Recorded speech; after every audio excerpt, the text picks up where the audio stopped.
좋은 날입니다. 오늘도 말씀 안에 승리하는 하루 되시기를 기도하겠습니다. 오늘 생명의 산 본문은 열왕기하 12장 9절부터 21절입니다. 오늘 본문에서는 요아스 왕이 여호야다를 통해 성전을 보수하는 모습과 아람 왕 하사엘의 침공에 성전의 성물들을 바치는 모습, 요아스가 피살당하는 모습 등이 나옵니다. 이 구절들을 통해 하나님께서 무엇을 말씀하시는지 살펴보도록 하겠습니다. 9절부터 10절입니다. 제사장 여호야다가 한 궤를 가져다가 그것의 뚜껑에 구멍을 뚫어 여호와의 전문 어귀 오른쪽 곧 제단 옆에 두매 여호와의 성전에 가져오는 모든 은을 다 문을 지키는 제사장들이 그 궤에 넣더라. 이에 그 궤 가운데 은이 많은 것을 보면 왕의 서기와 대제사장이 올라와서 여호와의 성전에 있는 대로 그 은을 계산하여 봉하고, 요아스 왕은 제사장들에 의해 성전 수리가 원활하게 이루어지지 않자 헌물들을 성전을 수리하는 자들에게 직접 줄 수 있도록 명령했습니다. 그래서 여호야다는 한 궤를 가져다가 뚜껑에 구멍을 뚫어 성전 문 근처 번제단 옆에 두게 했습니다. 이곳은 제물을 가지고 제사를 드리러 오는 모든 백성들이 볼 수 있는 장소였습니다. 여호야다는 요아스의 명령으로 백성들이 가지고 오는 모든 은을 다 문을 지키는 제사장을 통해 궤에 넣게 하였습니다. 이는 이제 제사장들이 헌물을 관리하는 것이 아니라 궤를 관리하는 자들을 통해 직접 성전 수리를 하려는 것입니다. 그래서 이 궤에 은이 많이 채워지면 왕의 서기와 대제사장이 올라와 그 은을 계산하여 봉하였습니다. 여기서 왕의 서기는 왕의 비서와 같은 위치에 있는 사람으로 주로 문서를 기록하거나 전리품을 셈하여 정리하는 역할을 담당하는 관리를 말합니다. 이처럼 성전 예물을 관리하는 일에 왕의 서기가 파견되었다는 것은 왕이 직접 성전 보수 공사에 관심을 가지고 관여하고 있었음을 보여주는 것입니다. 그리고 함께 은을 계산하고 봉한 대제사장은 여호야다로 보여집니다. 그는 요아스 왕을 왕으로 세운 자로 왕과 매우 친밀한 자였습니다. 이렇게 요아스는 자신의 서기와 대제사장을 통해 성전을 수리하는 일에 직접적으로 영향을 주고 있었습니다. 11절부터 12절입니다. 그 달아본 은을 일하는 자, 곧 여호와의 성전을 맡은 자의 손에 넘기면 그들은 또 여호와의 성전을 수리하는 목수와 건축하는 자들에게 주고, 또 미장이와 석수에게 주고, 또 여호와의 성전 파손한 데를 수리할 제목과 다듬은 돌을 사게 하며 그 성전을 수리할 모든 물건을 위하여 쓰게 하였으되, 여호야다가 궤에서 꺼낸 은을 성전을 맡은 자의 손에 넘기면 그들이 성전을 수리하는 목수와 건축하는 자들과 미장이와 석수에게 주어 직접 성전을 수리할 재료들을 구입하여 수리하게 하였습니다. 여기서 말하는 여호와의 성전을 맡은 자는 병행구절인 역대하 34장 10절을 보면 여호와의 전 공사를 감독하는 자로 표현하고 있습니다. 이들은 성전을 공사하고 수리하는 일을 위해 따로 세워진 자들로 제사장들과 별개의 사람들이었습니다. 이들이 실제 성전을 수리할 일꾼들에게 은을 주고 성전 수리에 필요한 재료를 구입해 수리할 수 있도록 감독하며, 오랫동안 성전 수리를 진행시키지 않았던 제사장들을 이 일에서 배제시키고 온전히 성전을 수리하고 있었습니다. 13절부터 14절입니다. 여호와의 성전에 드린 그 은으로 그 성전의 은 대접이나 불집게나 주발이나 나팔이나 아무 금그릇이나 은그릇도 만들지 아니하고 그 은을 일하는 자에게 주어 그것으로 여호와의 성전을 수리하게 하였으며, 13절에서 성전을 수리하기 위해 드린 그 은으로 성전의 다른 성물들을 만들지 않았다고 말하고 있습니다. 남유다도 아합 가문의 영향으로 한동안 바알을 숭배했었고, 역대하 24장 7절을 보면 아달랴의 아들들이 성전의 모든 성물들을 바알을 위해 사용했었다고 나오기 때문에 요아스 당시 성전의 성물들 또한 많이 파괴되어지고 부족했었을 것입니다. 그럼에도 요아스가 성전을 수리하는 일에 먼저 힘을 쏟고 있는 것입니다. 이는 제사장들이 성물을 제조한다는 명분하에 성전 수리가 지지부진했던 상황을 해결하는 것이었습니다.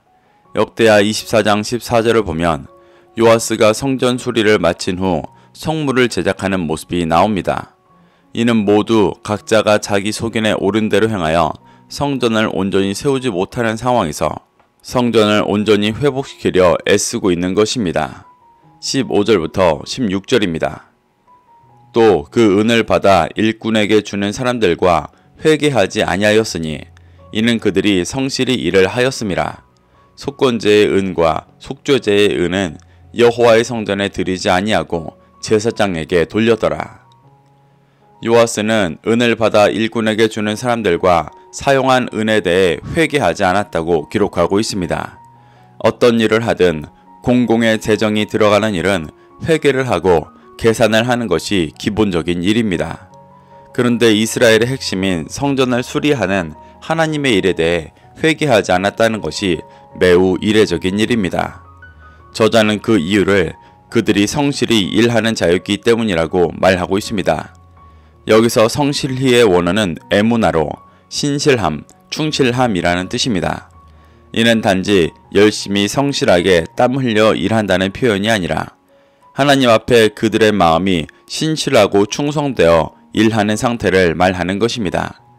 그들은 이미 자신의 모든 것을 다해 하나님을 신실하게 믿고 섬기며 살아가는 자들이었기 때문에 굳이 회개를 할 필요가 없는 자들이었던 것입니다. 이는 앞서 오랫동안 성전 수리를 진행하지 못했던 제사장들과 대조적인 모습을 보여주고 있습니다. 그럼에도 요아스는 16절에서 제사장들이 받아야 하는 분깃을 정확히 주고 있습니다. 이는 제사장들에게 안정적인 생계를 유지하며 본연의 임무에 충실할 수 있도록 한 것입니다. 이것은 하나님께서 출애굽한 12지파에게 기업을 나누실 때부터 행하셨던 일이었습니다. 인간은 육에 속해 있기 때문에 기본적인 의식주가 해결되어지지 않으면 제사장이라 할지라도 본연의 임무에 충실할 수 없는 것이 현실입니다. 요아스는 성전 수리를 일꾼들에게 직접 맡기며 제사장들이 누리던 헌물에 대한 권리들을 빼앗았지만 그들이 받아야 하는 정확한 분깃을 주며 성전 건물을 회복하고 그곳에서 제사드리는 제사장들도 회복시켜 온전한 성전의 기능을 회복하고 있는 것입니다. 이렇게 해서 요아스는 결국 성전을 온전히 회복하게 됩니다. 17절부터 18절입니다. 그때 아람 왕 하사엘이 올라와서 가드를 쳐서 점령하고 예루살렘을 향하여 올라오고자 하므로 유다의 왕 요아스가 그의 조상들 유다 왕 여호사밧과 여호람과 아하시아가 구별하여 드린 모든 성물과 자기가 구별하여 드린 성물과 여호와의 성전 곡간과 왕궁에 있는 금을 다 가져다가 아람 왕 하사엘에게 보냈더니 하사엘이 예루살렘에서 떠나갔더라. 앞서 열정적으로 성전을 회복하며 남유다의 무너진 영적인 기준을 세우기 위해 애썼던 요아스 왕은 아람 왕 하사엘이 쳐들어와 곤경에 처했을 때 성물들과 성전의 곳간과 왕궁의 금을 하사엘에게 상납하여 예루살렘을 떠나게 하였습니다. 열왕기에는 생략되어 있지만 역대기를 보면 성전을 완성하고 하사엘이 쳐들어온 사건 사이에 요아스가 여호야다가 죽자 우상을 섬기는 모습이 나옵니다. 하나님은 여호야다의 아들을 통해 심판을 예언하시며 회개의 기회를 주셨었지만 요아스는 듣지 않았고 오히려 여호야다의 아들을 죽였었습니다. 그리고 하사엘의 침공이라는 고난을 통해서도 경고하시며 회개의 기회를 주고 계시는 것입니다.